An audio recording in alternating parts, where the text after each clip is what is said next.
Hello mga logs, for today's video po, ipapakita ko sa inyo ang aking aso. Ayan po si Negro Batsoy. Mayroong kakaiba po sa alaga namin ng aso na ito. Tingnan niyo po ang panya. A dog with a monkey feet. Ayan po, tingnan niyo po. Kapagkamalan po na may isa po ay pilay.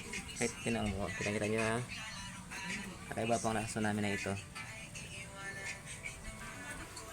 O Batsoy, tingin ito Batsoy. Batsoy, hindi ka.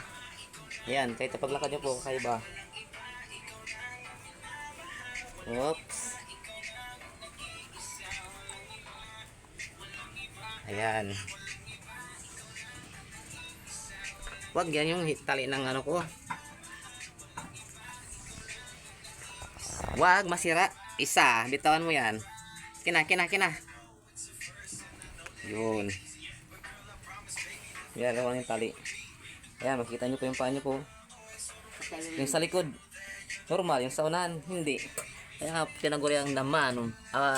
Sorry. A dog with a monkey feet. Parang unggoy po yung paa niya sa unahan. Tingnan nyo po. Yan, hindi pa pantay.